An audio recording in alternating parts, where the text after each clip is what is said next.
Ya Hussein,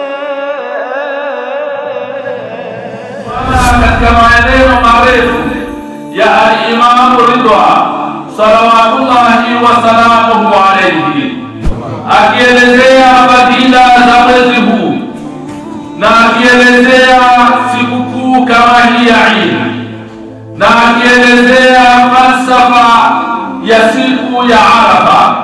Ikafika ni hadithi ndefu, sitoisoma yote.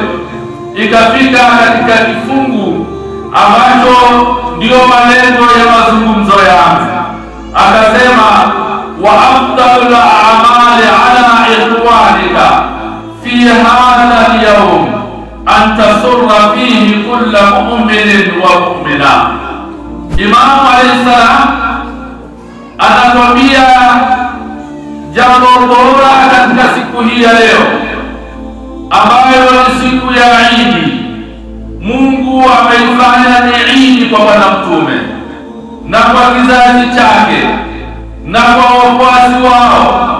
Anasema jambo bora ambalo unatakiwa ulifanye katika siku hii ya leo kwa ndugu zako, kwa jamaa zako, antasurra fihi kulla mu'minin wa mu'mina, ni kumfurahisha kila mu'min, mwanamume na mwanamke.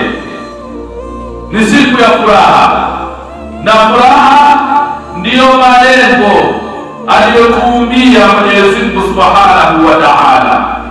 Unaposoma maelezo marefu ya kuelezea Mwenyezi Mungu ameviumba vitu vyote hivi kwa ajili yako wewe mwanadamu, kama ilivyokuja katika hadithi al-Qudsi ambayo mara nyingi huwa tunaifupisha, ya kusema ma khalaqtuka, kuwa sijakuumba wewe mwanadamu illa lita'buduni, isipokuwa ni kwa ajili ya kuniabudu mimi.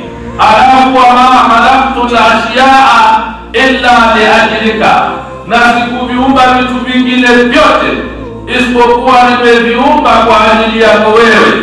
Maneno haya kwa tunayasoma sana, lakini unapoendelea mpaka mwisho wake, lengo lake nini? Mungu anataka muabudu na kisha ulitumie vyote alivyoviumba Mwenyezi Mungu na ameviumba kwa ajili yako.